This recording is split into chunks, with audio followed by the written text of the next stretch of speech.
Merci d'être là pour cette soirée autour de la théorie du complot. Se pencher sur le complotisme, c'est réfléchir à l'avenir de nos démocraties. Nous allons le faire avec Rudi Reichstadt et le témoin de notre soirée, Sylvain Perrault, que je vous présenterai plus tard. Il interviendra pour réagir après la conférence de Rudi Reichstadt et vous pourrez, vous, ensuite, poser vos questions à nos deux intervenants ou bien réagir. Des micros circuleront, il vous suffira de lever la main pour demander la parole. Et nous nous retrouverons ensuite pour le verre de l'amitié à la fin de la conférence. Rudi Reichstadt, merci d'être parmi nous. Ce soir, vous êtes diplômé de Sciences Po, vous avez travaillé à la mairie de Paris jusqu'en 2017, vous êtes membre de l'Observatoire des radicalités politiques de la Fondation Jean Jaurès, et aujourd'hui, vous œuvrez à plein temps pour le site Conspiracy Watch que vous avez créé, vous dites, dans votre coin en 2007. Un site régulièrement cité par les grands médias. Caroline Fourest dit que Conspiracy Watch est un site devenu référence, ultra documenté, terriblement bien informé sur les désinformateurs de notre époque, les conspirationnistes. Vous avez réalisé un documentaire qui s'appelle Complotisme, les alibis de la terreur. Vous l'avez fait avec Georges Benayoun. C'est un documentaire qui a été diffusé en janvier 2018 sur France 3. Selon une enquête qui date elle aussi du début de l'année, une enquête conduite par l'IFOP et la Fondation Jean Jaurès, seul un Français sur 5 n'adhère à aucune thèse conspirationniste. Rassurons-nous, plus de 50% des Français ne croient au maximum qu'à 3 théories du complot et ont en général une approche critique à l'égard des conspirationnistes. Quand on va sur votre site, on a l'impression de passer de l'autre côté d'un miroir. On découvre un monde inversé où certaines de nos certitudes ont été renversées par des complotistes de tous bords. Ou encore un monde où ceux en qui nous avions cru ne sont pas ce qu'ils paraissaient. Difficile parfois de faire la part des choses. Et s'il est facile de se moquer des élucubrations de ceux qui imaginent que la trace blanche des avions est un produit chimique toxique, il est souvent plus compliqué de faire la part des réalités, des fantasmes, des allégations mensongères et bien évidemment intéressées, de savoir qui croire pour aller aux sources. Quand on vous dit que les proches de Pierre Rabhi dédouanent Daesh, quand des tracts accusent une conspiration juive d'avoir été la source des allégations d'agression sexuelle du juge Brett Kavanaugh aux États-Unis, nommé depuis à la Cour suprême, quand l'affaire Benalla, décortiquée en tous sens, fait l'objet de 3 théories au moins complotistes, on a du mal à suivre. Et la tentation simpliste de juger qu'on nous cache tout pour que certains puissent diriger le monde nous titille parfois un petit peu. Donc du coup, quand vous et votre site tentez de démonter les théories d'autant plus crédibles qu'elles sont fantaisistes, vous ne faites pas que des amis, ça c'est peu dire. Le nombre d'occurrences sur Google qui vous attaquent est impressionnant et ces attaques viennent de tous bords. Vous n'êtes pas sérieux, vous n'êtes pas neutre, vous avez des accointances douteuses. Bref, il semble qu'il ne soit pas facile de tenter de rétablir simplement juste les faits. Alors, Rudi Reichstadt, qu'est-ce que le complotisme ? Comment collecte-t-on ces rumeurs ? Comment peut-on les démonter ? Quelles conséquences ont leur prolifération sur notre organisation sociale ? Et pourquoi les jeunes y sont-ils particulièrement sensibles ? Sommes-nous crédules ? Je vous laisse la parole. Merci beaucoup.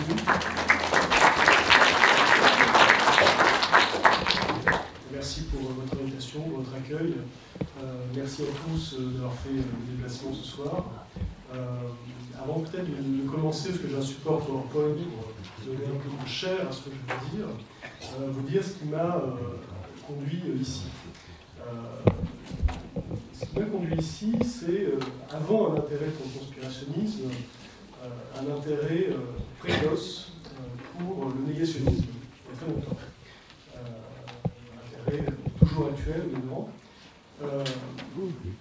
Et si vous voulez, j'ai assisté, j'avais 20 ans au moment du 11 septembre 2001, et j'ai assisté en direct à l'éclosion de ces théories du complot sur les attentats du 11 septembre.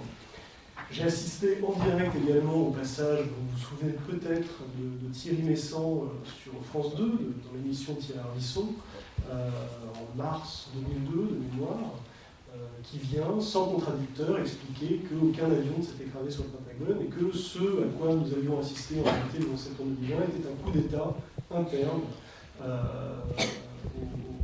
l'État américain. C'est un livre qui s'est vendu, Les Foyers de l'Imposture, à 200 000 exemplaires, je crois, en France, cette année-là, en 2002, et qui a été réfuté par une enquête de journalistes, Guillaume Dasquier et Jean Guinel, quelques mois plus tard, dans un livre qui a évidemment eu beaucoup moins de succès, beaucoup moins de tirages. Celui de Messant a été traduit littéralement en une quarantaine de langues. Il a été publié en feuilleton dans la presse syrienne, il a été traduit très rapidement en persan, bref. Et j'ai assisté à ça, et j'ai vu à l'époque, mais à l'époque je ne songeais absolument pas à faire quoi que ce soit sur la question de la théorie du complot ou du conspirationnisme, mais j'ai vu une parenté discursive évidente avec le négationnisme, avec la méthode négationniste, c'est-à-dire ignorance massive du contexte,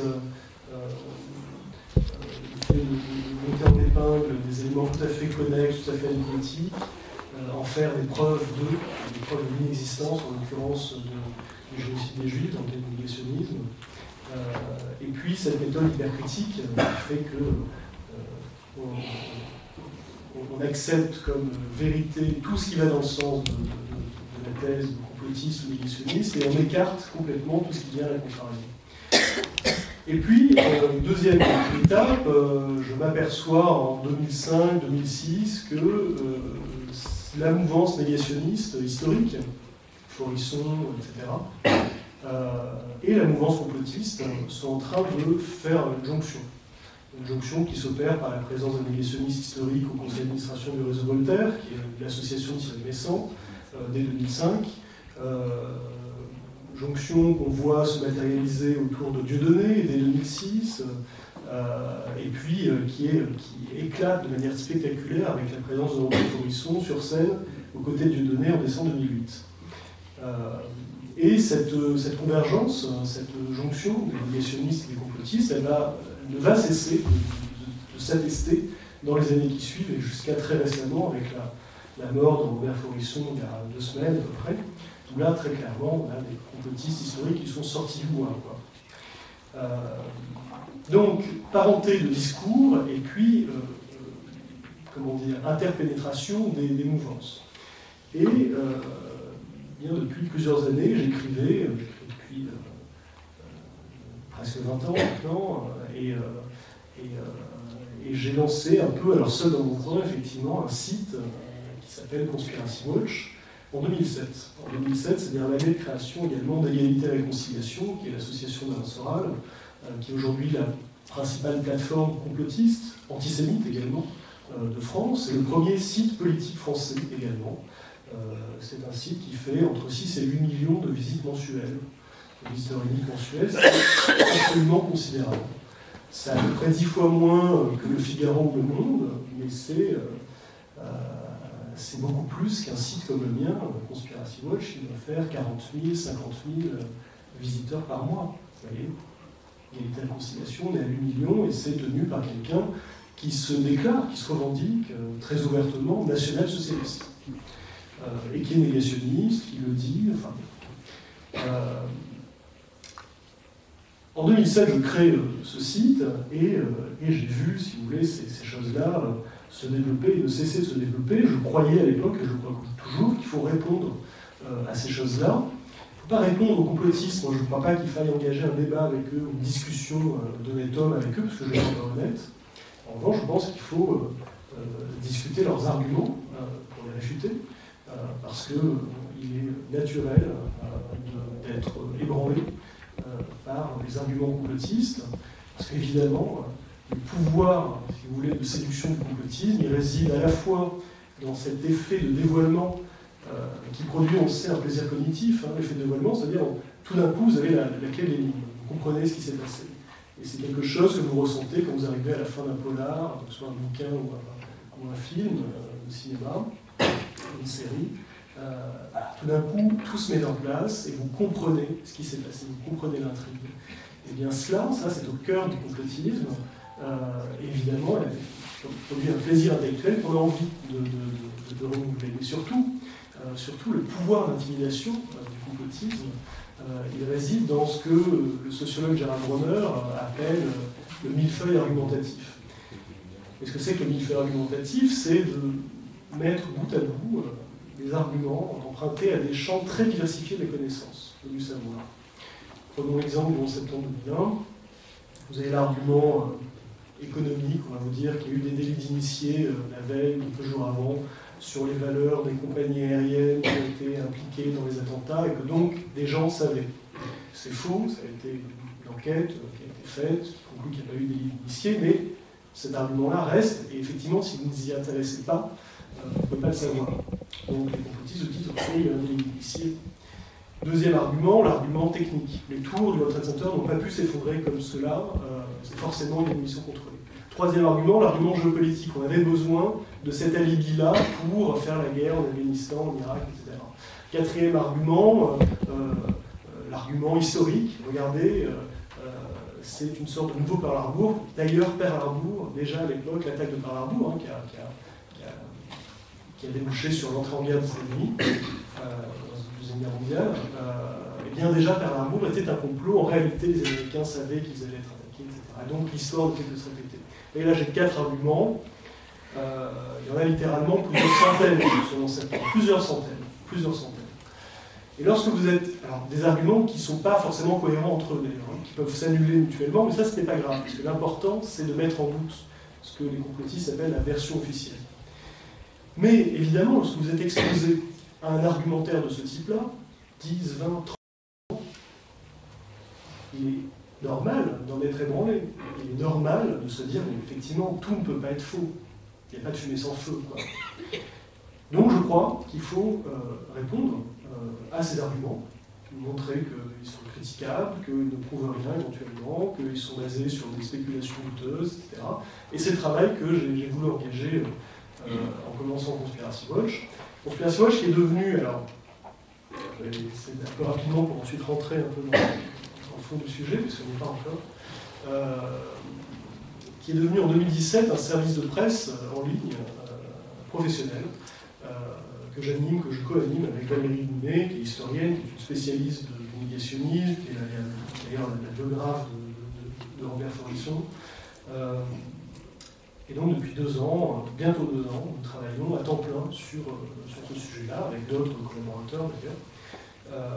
Et auparavant, je crois que ce qui s'est passé, c'est qu'il y a eu 2015. Il y a eu janvier 2015, qui a vraiment été un moment, donc les attentats de Charlie Hebdo et de Berkacher, un moment de prise de conscience collectif sur ce sujet-là.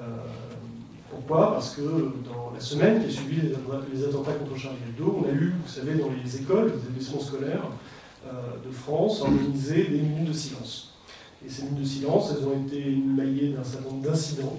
Et parmi ces incidents, la remise en cause de la réalité qui venait de se produire, c'est-à-dire qu'on a eu beaucoup d'élèves qui disaient « non, c'est un complot, on nous ment, ce qu'on nous montre à la télévision est faux, sur Internet on trouve des choses tout à fait différentes, et pourquoi les rétroviseurs de la voiture de frère Cauchy étaient de telle couleur sur telle photo et champ de couleur, et pourquoi a-t-on trouvé des cartes d'identité d'un des terroristes, etc. Donc le millefeuille argumentatif.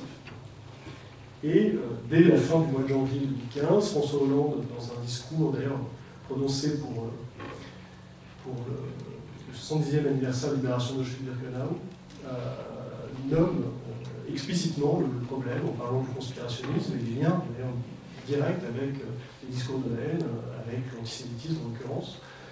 Et très rapidement, Najat Vallaud-Belkacem, ministre de l'Éducation à l'époque, engage un travail au sein de la L'éducation nationale sur ce sujet-là, qui aboutira en février 2016 à une journée d'études et au lancement, donc une journée d'études sur le complotisme, et au lancement par le service d'information du gouvernement d'un site qui s'appelle ontomanipule.fr expliquant ce qu'est le conspirationnisme, etc. On a été, nous, associés à la production ce site d'ailleurs, donc je vous y renvoie, c'est très intéressant. Pour une petite anecdote, il a été trollé très rapidement, c'est-à-dire qu'il a été... les conspirationnistes ont fait un site miroir qui porte le même nom et qui ressemble fortement à ce site officiel en fait, et qui est lui un site conspirationniste en revanche. Donc voilà, lorsque vous cherchez ça sur Google, évitez d'aller sur le site complotiste. Voilà pour brièvement résumer les en gros 10-11 dernières années au cours desquelles j'ai commencé seul puis plus collectivement un travail sur ces sujets-là. Alors, le complotisme. D'abord, complotisme, conspirationnisme, ici, ce sont des termes synonymes. Il n'y a pas, dans l'usage qu'on en fait depuis quelques années, il n'y a pas de réelle différence à faire. Le mot conspirationniste, pour que vous le sachiez, est entré dans le dictionnaire en 2011, édition 2012 du Larousse, je crois, et le mot complotisme en 2017. Voilà. Théorie du complot, c'est une expression qui est utilisée depuis plus de 100 ans en France, en français. Et conspiracy theory, en anglais, depuis environ un siècle et demi, on en trouve des premières occurrences dans la deuxième moitié du XIXe siècle. Et ce qui est intéressant, c'est que ce sont des termes, des expressions qui sont déjà utilisés avec le même sens aujourd'hui. C'est-à-dire croyances farfelues, en tout cas fautives au minimum, dans des complots imaginaires. Alors qu'est-ce que le conspirationnisme? Je propose d'avancer. Encore. D'abord, je crois que ces trois critères cumulatifs, je vous propose. D'abord, c'est une accusation, c'est un discours d'accusation, toujours. C'est-à-dire que c'est toujours un discours d'accusation implicitement ou explicitement. On met toujours en accusation un groupe d'individus, et d'individus en chair et en os. Bon. Et ce n'est pas n'importe quelle accusation, c'est une accusation de complot. On accuse ces individus de comploter. Deuxième point, c'est une accusation sans preuve. C'est-à-dire, concrètement, qui s'affranchit des modalités traditionnelles d'administration de la preuve qu'on connaît dans les domaines de la justice, du journalisme éventuellement, ou des sciences. Chacun de ces grands domaines a ses propres modalités, si vous voulez, d'administration de la preuve. Ce qui caractérise un discours conspirationniste, c'est qu'il n'apporte pas la preuve du complot qu'il dénonce. S'il apporte la preuve du complot qu'il dénonce, il n'y a pas de débat, et ce n'est pas une théorie du complot. C'est un complot. Point barre. Troisième point, c'est pas seulement une accusation de complot qui n'est pas prouvée, parce qu'à la rigueur, une hypothèse de complot, elle peut ne pas être prouvée, mais elle peut être la plus pertinente pour expliquer un événement.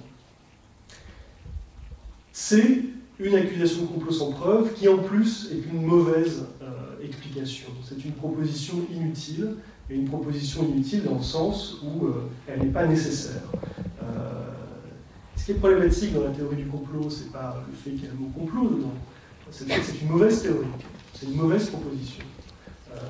Il y a d'autres explications plus performantes, c'est-à-dire qui expliquent mieux le réel, qui rendent compte mieux du réel que la théorie du complot. La théorie du complot, en général, elle vient complexifier, en fait, paradoxalement, les choses.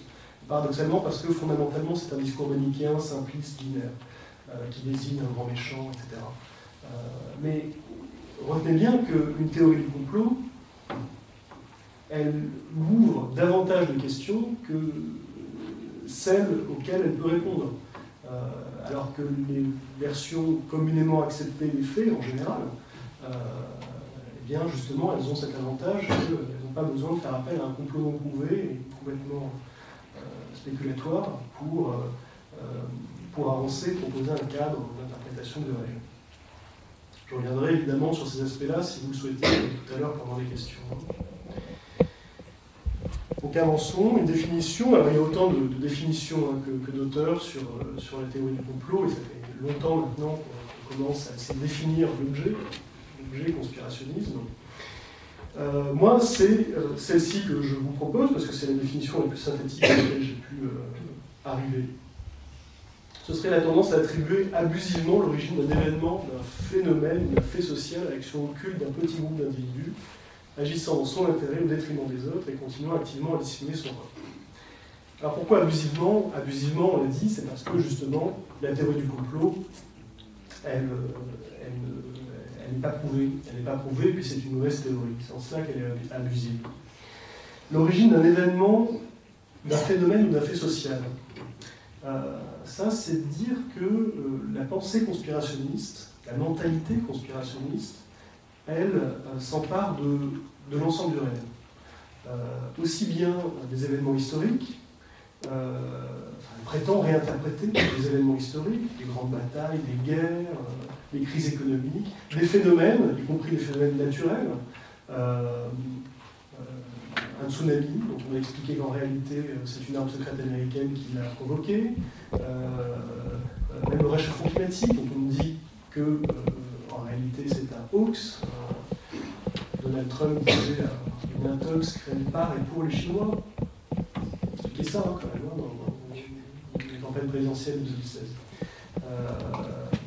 Un fait social, la pauvreté, la misère, la guerre, les crises économiques, krach boursier, tout ça, il y a des gens derrière qui tirent des ficelles et qui ont provoqué délibérément ces choses-là. Voilà. Tout événement en général, tout phénomène peut faire l'objet, et aujourd'hui quasiment font l'objet d'une réécriture conspirationniste. L'action occulte d'un petit groupe d'individus agissant dans son intérêt, par définition, au détriment des autres. Alors, pourquoi au détriment des autres? Parce que c'est la différence entre un complot et une fête d'anniversaire surprise. Lorsque vous préparez une fête d'anniversaire pour un ami, ne complotez pas contre lui. Ou alors c'est vraiment métaphoriquement, quoi. Mais c'est pas un complot. Lorsque vous complotez, par définition, vous en voulez quand même au bien public. Il y a toujours des perdants dans l'histoire. Quand vous faites croire à vos enfants à l'existence du Père Noël, c'est pas contre eux, c'est pas contre leur bien. Donc on n'est pas là dans le complot. Et alors, dernier point, continuons activement à dissimuler son rôle, parce que je crois, et ça c'est une thèse que je suis en train d'éprouver et que je propose, et jusqu'à maintenant je peux dire qu'elle passe plutôt bien, parce que je ne l'ai pas lu ailleurs en fait. Je crois en fait, moi, que le mot complot, chez les théoriciens du complot, renvoie à une autre réalité que celle qu'on entend par complot, tout simplement. Je m'explique. Lorsque vous adhérez à la version communément acceptée des faits sur les attentats du 11 septembre, vous estimez que c'est un attentat terroriste orchestré, mis en œuvre, commis par une cellule djihadiste qui s'appelle Al-Qaïda, vous connaissez bien, mon chef est Osama Ben Laden, etc. Vous croyez à un complot, puisqu'il y a bien eu un complot pour réaliser cet attentat. Lorsque vous êtes complotiste, et que vous croyez qu'en réalité Al-Qaïda a été manipulé par les Américains ou la CIA, ou même que Al-Qaïda n'a aucun rapport avec tout cela, et que tout est une grande mise en scène, qui est la version la plus hardcore de l'événement, lorsque vous croyez cela, vous ne croyez pas exactement au même complot. C'est-à-dire que non seulement vous croyez que les gens ont quand même organisé des attentats pas si faciles à organiser, notamment des attentats de cette ampleur, et qu'en plus ils ont maquillé ces attentats en ce qu'ils n'étaient pas, c'est-à-dire un attentat djihadiste, mais encore et surtout que le complot continue jusqu'à aujourd'hui. Parce qu'en fait, jusqu'à aujourd'hui, il y a une vaste conspiration du mensonge et du silence qui continue et qui est en cours. Vous voyez, c'est pas juste un complot pour faire un attentat terroriste il y a 17 ans, c'est un complot qui continue jusqu'à aujourd'hui. Les gens qui ont commandité ça sont, pourquoi pas encore en vie, puisqu'après tout, c'est des gens dont on estime qu'ils sont très puissants, qui sont au cœur de l'appareil d'État américain, et donc ces gens-là seraient complices de l'assassinat de 3000 de leurs compatriotes. Voilà en quoi croient les complotistes. Depuis 17 ans, le complot continue, et il continue encore là au moment où on parle. Donc c'est pas le même complot. Et c'est pour ça que j'ai rajouté, continuons activement à dissimuler son rôle, parce que le complotiste croit toujours que le complot est actuel, quoi, en cours et présent. Il n'est pas circonscrit dans le temps et l'espace, si vous voulez. Avançons. Alors maintenant, pour essayer de donner un petit peu, mettre tout ça en chiffres, nous avons réalisé, avec la Fondation Jean Jaurès, on a demandé à l'IFOP de réaliser un vaste sondage, une vaste enquête d'opinion sur le complotisme, qui est la plus ambitieuse jamais réalisé en langue française, en tout cas, sur le sujet. Nous avons réalisé en décembre 2017, donc on a publié les résultats en janvier 2018, donc vous avez peut-être entendu parler. On peut avancer? Voilà. Ce grand sondage, il consiste en une batterie centrale de 10 énoncés qui a été très commentée. On proposait un certain nombre d'items conspirationnistes sur les vaccins, le sida, les origines du sida, l'État islamique qui serait manipulé, les sociétés secrètes, les calouchouettes, les fameuses traînées blanches des avions dans le ciel qui seraient en réalité des épandages de produits chimiques par le gouvernement pour toutes sortes de raisons, nous rendre malades, nous faire acheter des vaccins, nous contrôler mentalement, etc. L'assassinat de Kennedy, la Terre plate, on nous ment, la Terre est plate, elle n'est pas ronde comme on dit depuis l'école, et puis le premier pas de l'homme sur la Lune. Et on a croisé, si vous voulez, les réponses à ces 10 énoncés avec un certain nombre d'autres items. La fréquence de consultation de l'horoscope, parce qu'on voulait tester une hypothèse, et finalement, les complotistes, vous savez, le slogan de cette série X-Files, entièrement bâti sur une vision complotiste du monde, de l'histoire, c'est la vérité est ailleurs. Et là, on s'est dit, mais finalement, est-ce que les gens qui croient que la vérité est ailleurs, et donc qui vont chercher la vérité ailleurs, ça y compris dans l'alignement des astres, l'astrologie, c'est ça, ou dans la croyance, une croyance radicale en Dieu, c'est-à-dire assez littéraliste, et donc là c'est le créationnisme qu'on a croisé avec le complotisme. Est-ce que ça marche? Est-ce qu'il y a un lien ou pas, une corrélation ou pas? Réponse oui, une corrélation. Plus on est créationniste, plus on a tendance à être complotiste, inversement. Plus on consulte son horoscope, je vous rassure, il m'arrive de consulter mon horoscope aussi. Je ne crois pas, mais je le fais de manière ludique comme on est des millions à le faire. Mais est-ce que les gens qui consultent vraiment régulièrement tous les jours l'horoscope, est-ce qu'ils ont une chance plus importante statistiquement d'être plus complotistes que la moyenne? La réponse est oui. Oui. L'adhésion au négationnisme également. Quand on est négationniste, est-ce qu'on a plus de chances d'être complotiste? Oui. Et puis on a testé d'autres items sur la thèse du grand remplacement, sur l'immigration, le réchauffement climatique, les médias, la fiabilité dans les élections, et puis les attentats du 11 septembre et ceux de janvier 2013. On peut avancer. Et d'abord, on a demandé aux gens s'ils avaient entendu parler. Là, c'est la batterie des 10 énoncés. Il y en a un autre qui s'est glissé dedans, qui n'aurait pas dû être là, c'est une erreur de présentation. C'est celui qui est au milieu, là, qui est Dieu a créé l'homme et la terre il y a moins de 10 000 ans, qui est en fait l'énoncé créationniste, qu'on croise avec les autres. Donc, c'est pas une théorie du complot, on est bien d'accord. D'abord, ce qui est intéressant, c'est qu'on a la moitié des Français, ou plus, jusqu'aux 3/4, qui ont entendu parler de ces 4 premières théories du complot, en termes de notoriété. Et sur ces 4 premières, vous voyez, Kennedy, les vaccins,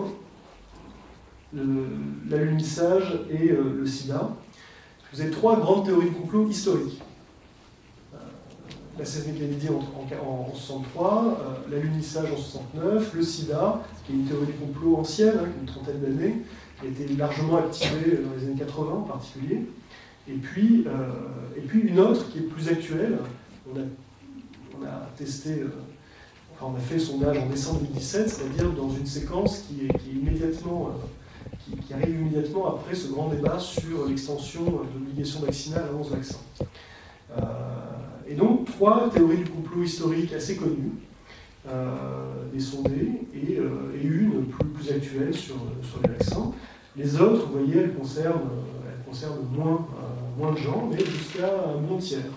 Ce qui concerne Daesh qui serait manipulé, la Terre est plate, elle est connue d'un tiers des sondés, etc. On peut avancer. Et donc, dans un deuxième temps, après avoir demandé aux gens s'ils connaissaient ces théories du complot, on leur a demandé, mais écoutez, que vous les connaissiez ou pas, est-ce que vous êtes d'accord ou pas avec? Et on leur demandait d'abord s'ils étaient tout à fait d'accord, plutôt d'accord, pas vraiment d'accord, ou pas d'accord du tout.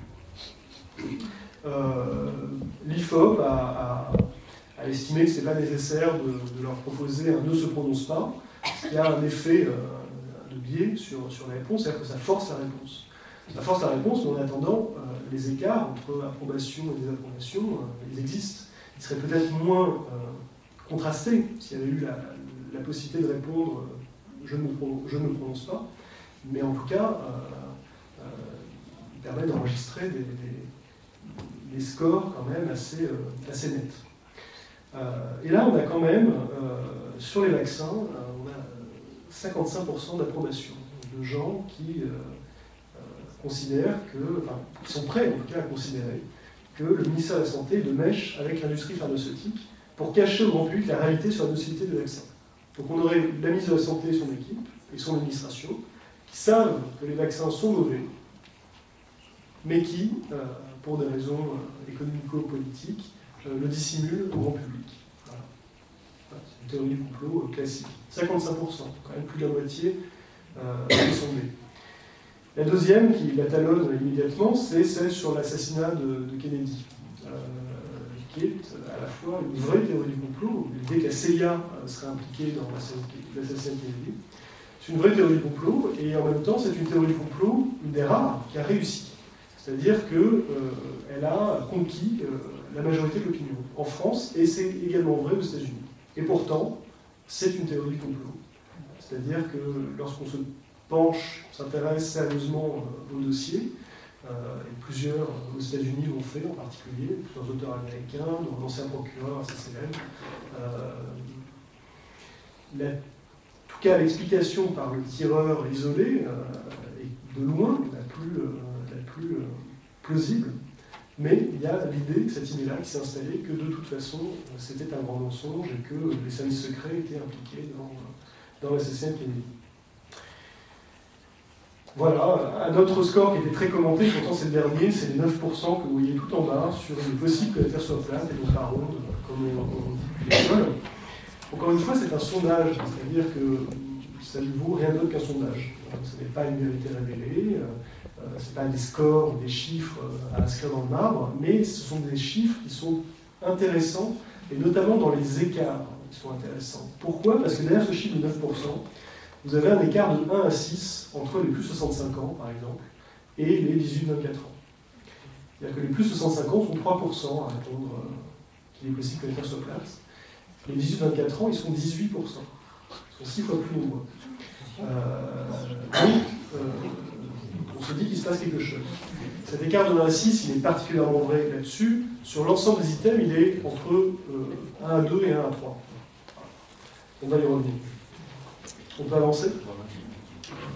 Du coup, on a une structuration de l'opinion publique à l'issue de ce sondage, mais il va être complété par un deuxième qu'on va faire à la fin de l'année, qu'on va publier probablement en janvier 2019, sur lesquels on va changer tout un tas de choses, on va poser de nouvelles questions, on va regarder d'autres, enfin, on est en train d'élaborer en tout cas.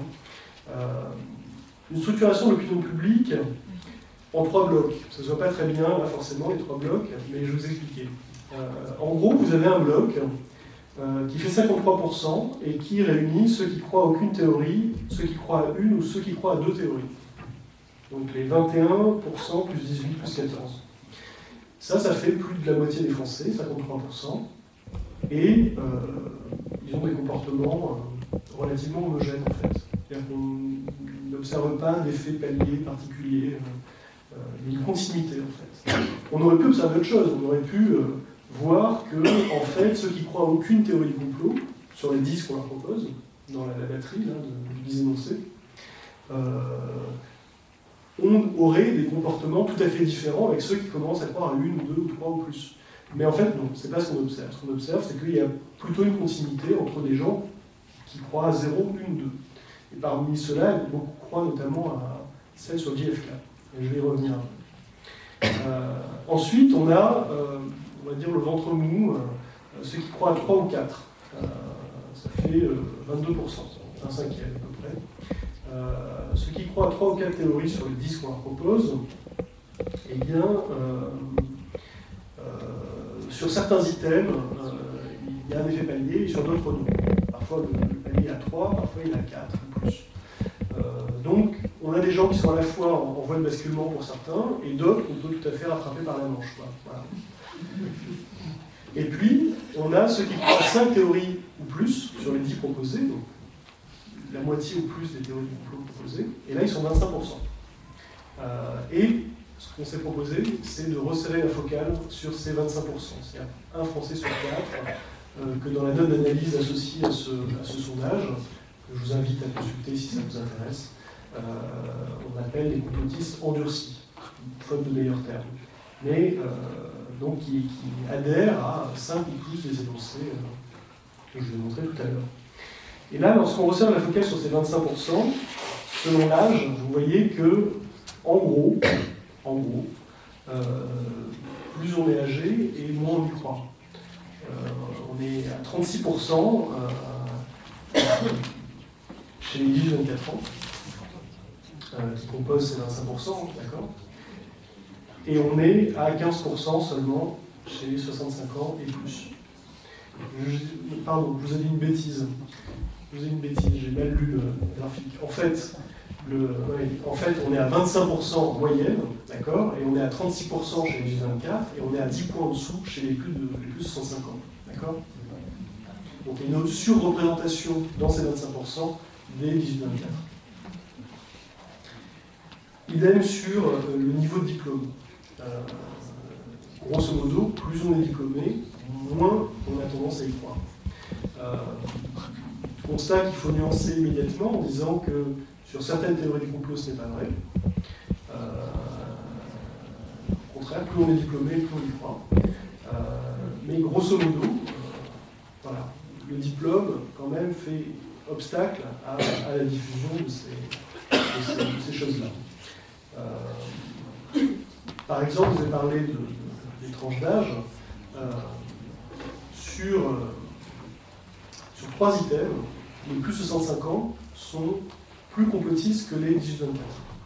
En gros, plus on est complotiste. Ces 3 items-là, ce sont la CIA a assassiné Kennedy, le grand remplacement, qui est un complot pour ouvrir les vannes en matière d'immigration,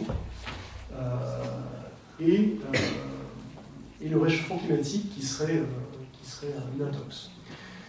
Ce qui, en fait, vient conforter l'hypothèse qu'on a émise, qui est que ce n'est pas seulement un effet cohorte qui est en jeu.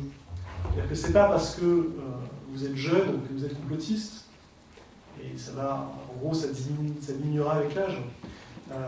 C'est l'époque à laquelle vous avez été socialisé. Et ce qu'il suggère, c'est que justement, les plus de 65 ans, ils ont été contemporains de l'assassinat de Kennedy. Quelque chose qui leur parle particulièrement. En revanche, ils n'étaient pas du tout, leur génération, sensibilisés ni à la question de l'environnement, de l'écologie, enfin, pas comme ma génération et celle qui vient après, en tout cas, pas de la même manière, pas avec la même intensité. Et s'agissant de l'immigration, on sait qu'il y a une acceptation plus difficile chez les plus âgés, mais tout simplement pour des raisons là encore, de socialisation. Ma génération et celle qui vient après, on a été plus habitués à vivre dans une société multiculturelle, etc.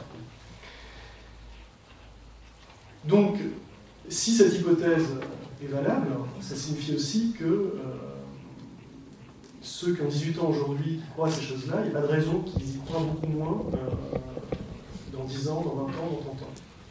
Ce qui veut dire aussi que par simple remplacement générationnel, si on continue sur cette tendance-là, on vivra dans 20 ans, dans 30 ans, dans une société plus complotiste qu'aujourd'hui. Ce qui pose un certain nombre de problèmes quand même, mais on y reviendra.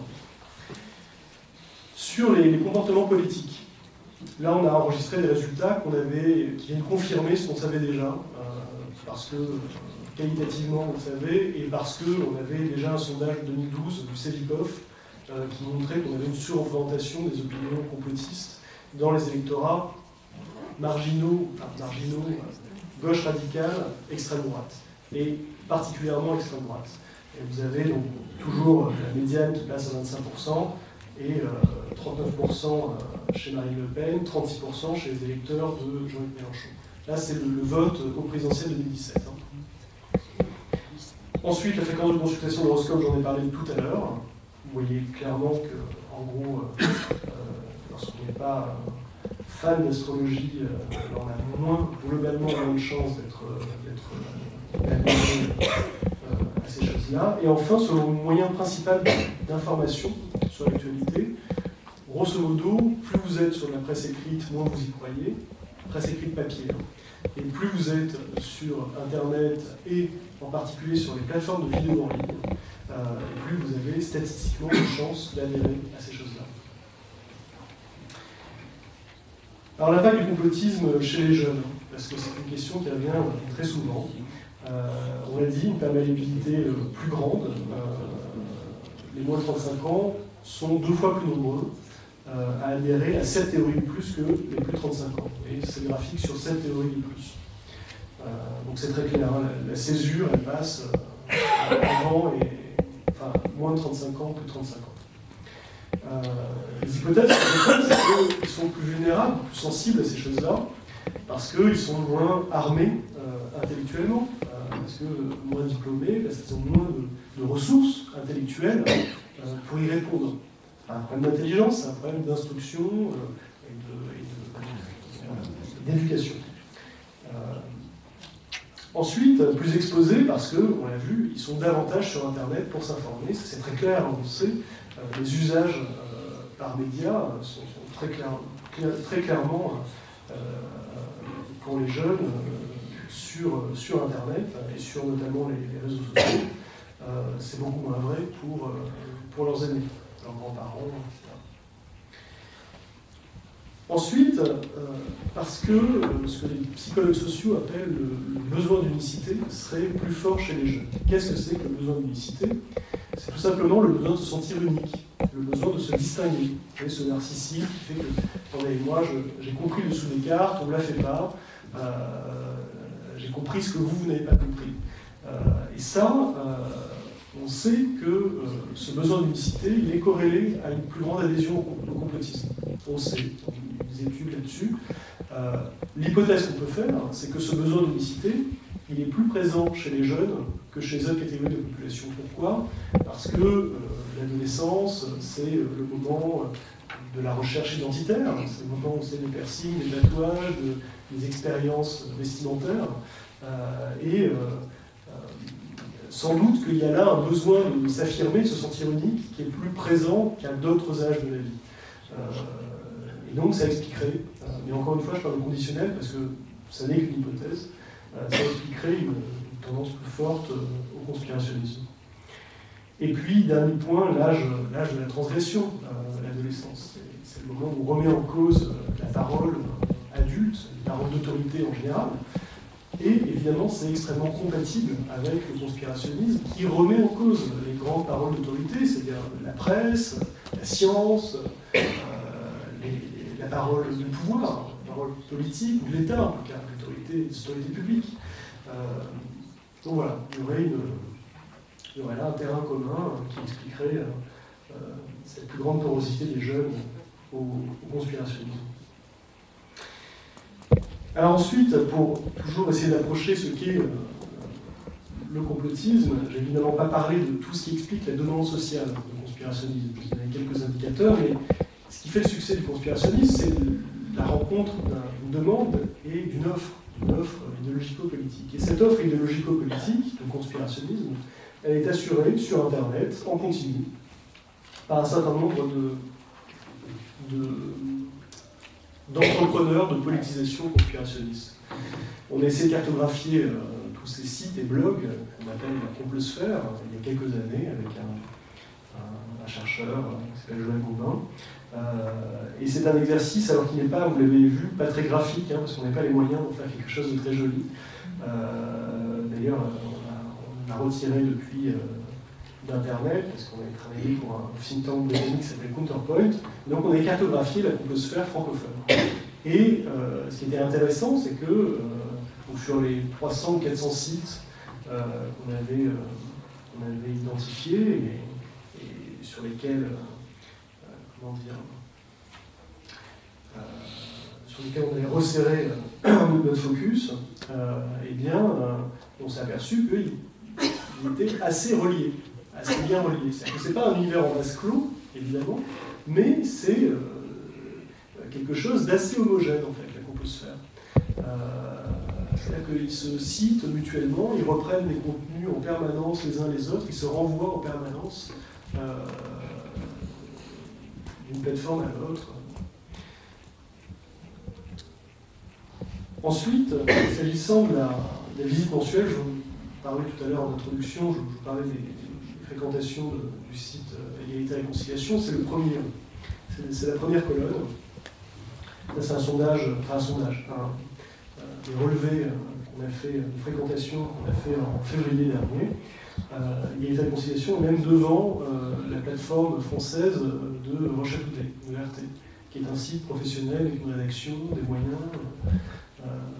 Voilà, ça n'a rien à voir avec la petite entreprise d'Alain Soral. Et pourtant, à l'époque, en tout cas, Égalité et Réconciliation était même devant.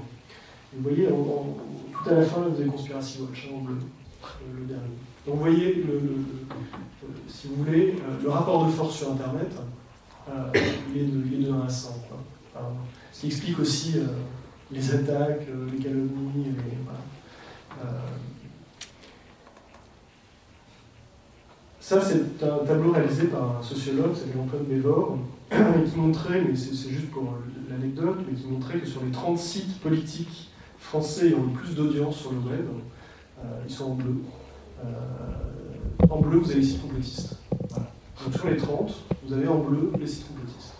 Politique, hein, site politique. Vous avez, le site du Sénat, l'Assemblée nationale, vous avez le site d'En Marche, le site d'Acrimed, la CGT, mais vous avez en bleu les sites complotistes, au sens fort du terme. C'est-à-dire qui ou bien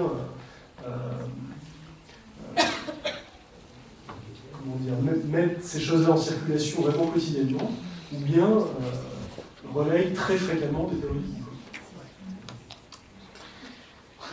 Alors cette complosphère, elle a une histoire, j'ai encore un petit peu de temps, une dizaine de minutes, un quart d'heure. Une dizaine de minutes.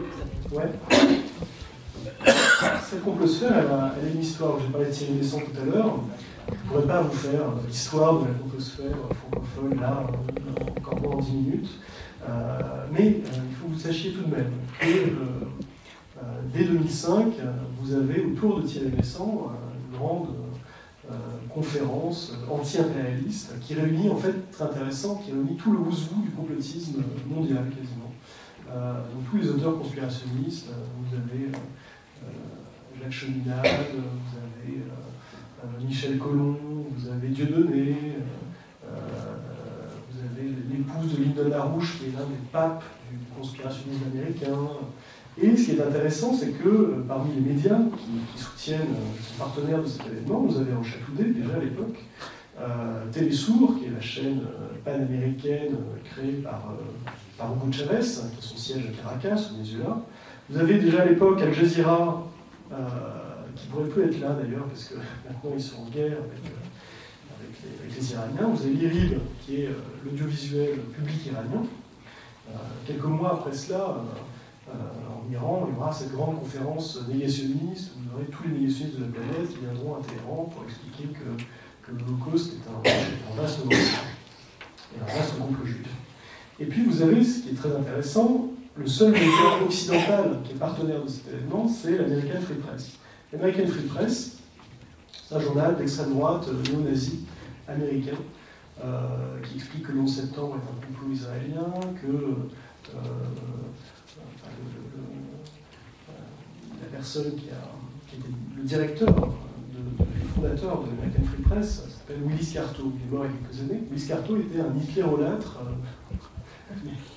sans complexe. Il a écrit un livre à la gloire d'Adolf Hitler. Donc vous voyez, c'est ce genre quand même d'engeance qu'il y a derrière.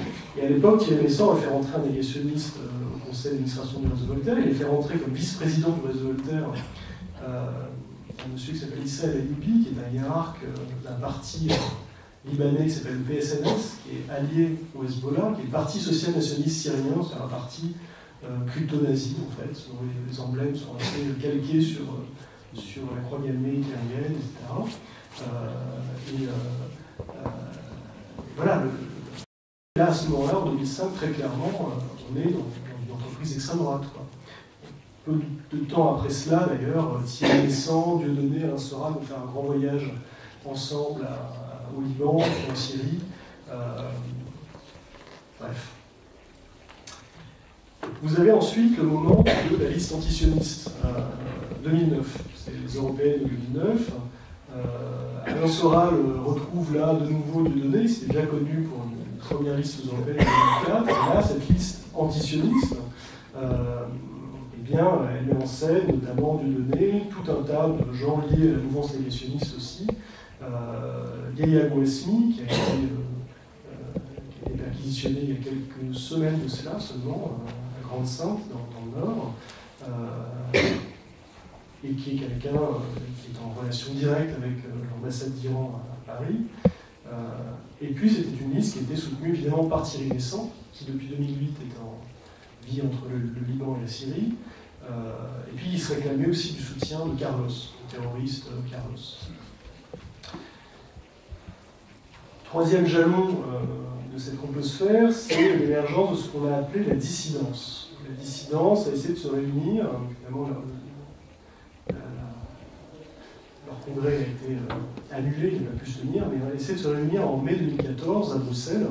Et alors là, c'est très intéressant aussi, vous avez sur l'affiche Dieudonné, Soral, un élu qui s'appelle Laurent Louis également, et puis des gens comme Hervé Ryssen, qui est un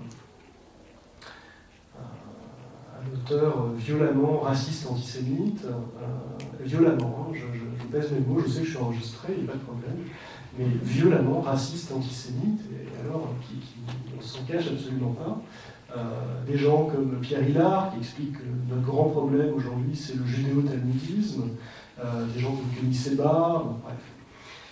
Donc vous voyez cette complosphère se structurer au fil des ans.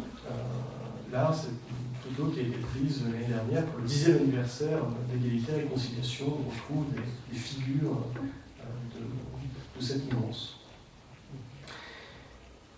Dernier point, pour finir en tout cas cette intervention, sur ce qu'est aujourd'hui le complotisme, un révisionnisme en temps réel. J'emprunte l'expression à un journaliste qui s'appelle Antoine Vitkin, qui a écrit en 2005, il dit que c'était Nouveaux imposteurs déjà, on cartographie un peu déjà cette mouvance. Révisionnisme en temps réel, parce que, eh bien, prenons le cas de l'attentat de Charlie Hebdo. Le jour de l'attentat de Charlie Hebdo, vous avez, dans l'heure qui a suivi l'annonce de la fusillade, on ne savait pas encore ce qui s'est passé exactement, par les échanges de coups de feu, vous avez sur la plateforme d'Alain Soral des gens qui commencent à spéculer sur ce qui vient de se passer, qui disent qu'il faut regarder du côté d'Israël. Vous avez Thierry Messant, qui est celui qui a expliqué en 2002 qu'il n'y a pas eu d'avion qui s'était écrasé sur le Pentagone, qui, l'après-midi même du 7 janvier 2015, explique que ça n'est pas un attentat djihadiste et qu'il faut sans doute chercher les responsables du côté, dit-il, de Washington et Tel Aviv. Si on avance à Laurent Louis, que je viens de vous montrer sur l'affiche de la dissidence, un député belge, qui n'est plus, je crois, d'ailleurs député, qui nous explique que c'est François Hollande qui est derrière. François Hollande. Et puis ensuite, le compte Facebook de Dieudonné, officiel, qui reprend le même post de Laurent Louis pour vous montrer que ça fonctionne aussi en réseau, on se reprend, on se cite mutuellement. Tout ça, ce sont des tweets ou des statuts Facebook qui datent du 7 janvier 2015. Vous avez Alain Benajam, qui est le bras droit de Thierry Messant, qui a un parcours tout à fait fascinant, qui est passé de la gauche communiste à l'extrême droite, qui nous dit, lui, très clairement, c'est un complot du Mossad et de la CIA. Et puis, vous avez le soir même du 7 janvier 2015, Yahya Bouesmi, dont je viens de vous parler également, qui nous dit sur son site du parti antisioniste, qui titre « Attentat sioniste à Charlie Hebdo ». Yahya Bouesmi, c'est quelqu'un qui, pendant cette campagne 2009 dont je vous parlais tout à l'heure, nous dit à un moment, dans une conférence de presse, que derrière chaque divorce, divorce, hein, d'un couple qui divorce, il y a un sioniste.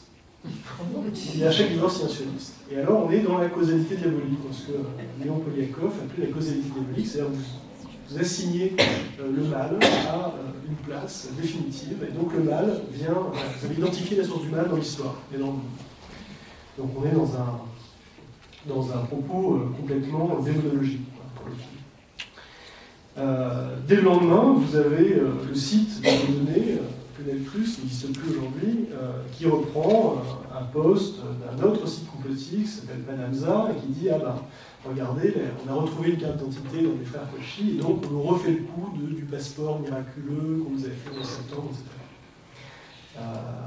Donc là, on est déjà dans la construction d'un argumentaire complotiste. Vous prenez le cas du 13 novembre 2015, c'est encore plus fascinant parce que alors là, on peut y aller. Là, on a le complotisme qui se déploie de manière pavlovienne, mécanique. C'est-à-dire que les attentats ne sont pas finis. Déjà, vous avez sur les réseaux sociaux des gens qui vous expliquent que c'est un false flag, c'est une opération sous faux drapeau, c'est-à-dire que de toute façon, c'est de la manipulation. Et alors, pas n'importe quel false flag, du Mossad, des Israéliens, etc. Là, vous voyez le premier tweet, il date de 22h35, le 13 novembre 2015. Et pour mémoire, l'assaut des forces de l'ordre au Bataclan a été donné dans la nuit du 13 au 14 vers minuit 20. C'est-à-dire que là, les attentats étaient en train de se produire. Il n'y avait même pas, si vous voulez, il n'y avait même pas de commencement, de début d'articulation d'une version officielle. Les autorités n'avaient pas réagi encore. François Hollande prendra la parole, mais plus tard. Donc, ce n'est pas le conspirationnisme, comme on dit souvent, c'est beaucoup ça, c'est vrai, mais ce n'est pas que la remise en cause d'une version officielle. C'est d'abord et avant tout l'expression d'une croyance là, délirante, douteuse, pour pas dire plus. Le cas de l'attentat du 23 mars 2018 à Trèbes, il y a moins d'un an, vous avez les comptes conspirationnistes habituels, l'informatrice zélée, qui immédiatement explique que c'est un coup de l'oligarchie pour détourner les Français des vrais enjeux. Voilà. Et puis vous avez Panamza, toujours à côté, qui nous dit « Ah ben, théorie de la coïncidence, le gendarme héroïque », alors notez bien les guillemets à héroïque, il parle du colonel Beltrame, avait simulé un attentat dans un supermarché 100 jours plus tôt. Voilà. Ce qui pour lui est une preuve que nous sommes face à une mise en scène. Parce que sous l'état d'urgence, il n'est pas normal, selon lui, que les forces de l'ordre s'entraînent à des incidents de ce type. Un incident. Alain Benajam, qu'on retrouve ici, toujours, qui nous dit, de nouveau, surtout quand la marionnette terroriste est toujours abattue à la fin, mettant ainsi un terme à toute enquête, personnellement je ne crois pas un traître mot à la version, etc.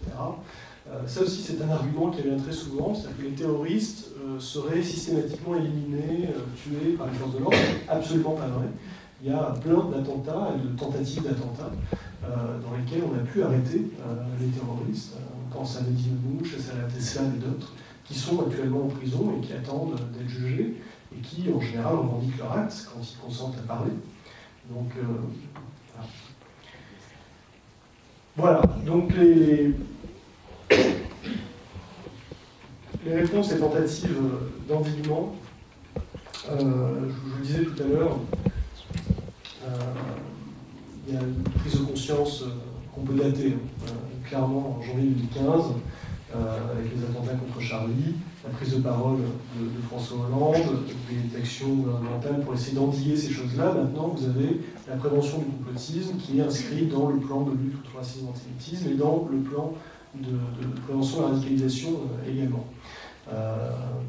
Pour autant, le conspirationnisme demeure un discours qui continue à être instrumentalisé politiquement, à être utilisé politiquement, et alors par absolument tout le monde, y compris au plus haut niveau de l'État. Et je pourrais revenir sur ce point si vous le souhaitez. Peut-être pour finir, dire, parce que je n'ai peut-être pas été suffisamment disert sur le sujet, le danger de tout cela. On va dire finalement, le conspirationnisme, il y a des problèmes dans le monde, c'est vrai qu'il y en a d'autres. Il y en a plusieurs. D'abord, je crois que le complotisme fausse la vision complètement de la réalité. Et donc, qui nous conduit à faire de mauvais choix. Si on a un mauvais diagnostic, on part sur, évidemment, des choix mauvais. C'est particulièrement vrai sur la question des vaccins, par exemple. Lorsque vous croyez dur comme fer que les vaccins sont faits pour vous empoisonner, ou uniquement pour faire des profits pour l'industrie pharmaceutique, et qu'en réalité, l'État est de mèche avec ses grands laboratoires, effectivement, vous ne vaccinez pas vos enfants. Le problème, c'est qu'aujourd'hui, on a une baisse très réelle de la couverture vaccinale, que tout ça pose un vrai problème de santé publique, et que ça peut donc avoir des effets très concrets, quoi. Ensuite, je crois que le lien avec les discours de haine, le complotisme et les discours de haine en général, est assez clairement avéré dans l'histoire, si vous voulez. L'histoire du XXe siècle, ça n'est que ça. Vous avez le complotisme qui prépare évidemment le passage à l'acte génocidaire. C'est vrai dans le cadre du génocide des Juifs, c'est vrai dans le cadre du génocide des Tutsis. Pendant des années, on va chauffer à blanc les Hutus en leur expliquant que les Tutsis ont des plans pour s'emparer du pouvoir et mettre en place une dictature Tutsi contre les Hutus, etc. Et que c'est eux ou nous, en gros, parce que les persécuteurs sont toujours persuadés, lorsqu'ils passent à l'acte criminel, de le faire en état de légitime défense. Ça, c'est très clair, y compris chez les djihadistes. Les frères Kouachi, vous les écoutez, ils sont persuadés de ne faire que répondre à une violence primordiale, y compris quand ils assassinent des innocents. Les nazis, c'était pareil. Et, pour vous parler d'un exemple récent, Pittsburgh, Robert Owens, la personne qui a... Owens, non, peut-être pas Owens, je me trompe de nom. C'était Robert? Je sais plus le nom. Bon. Bowers. Avant d'aller faire un carnage dans cette synagogue de Pittsburgh, explique que si lui ne fait pas, personne ne doit le faire. Et il y va en criant les Juifs doivent mourir. Voilà. Et un an plus tôt à Charlottesville, grande manif d'extrême droite en août 2017, on a des néo-nazis qui scandent les Juifs ne nous remplaceront pas. Parce qu'ils sont persuadés qu'un génocide de la race blanche est en cours et qu'il est préparé, financé, orchestré par les Juifs. Par des Juifs puissants, George Soros, etc. Donc c'est ça leur imaginaire. Donc cet imaginaire-là, il a des conséquences, et des conséquences funestes. Donc il ne faut pas l'oublier. Dernier point, c'est un défi pour la démocratie, et de deux manières différentes. Richard Hofstetter, qui est un des auteurs pionniers sur la question du complotisme, avec un livre qui s'appelle Le style paranoïaque, Paranoid Style in American Politics, écrit en 1963-1965, vraiment dans le sillage de l'assassinat Kennedy.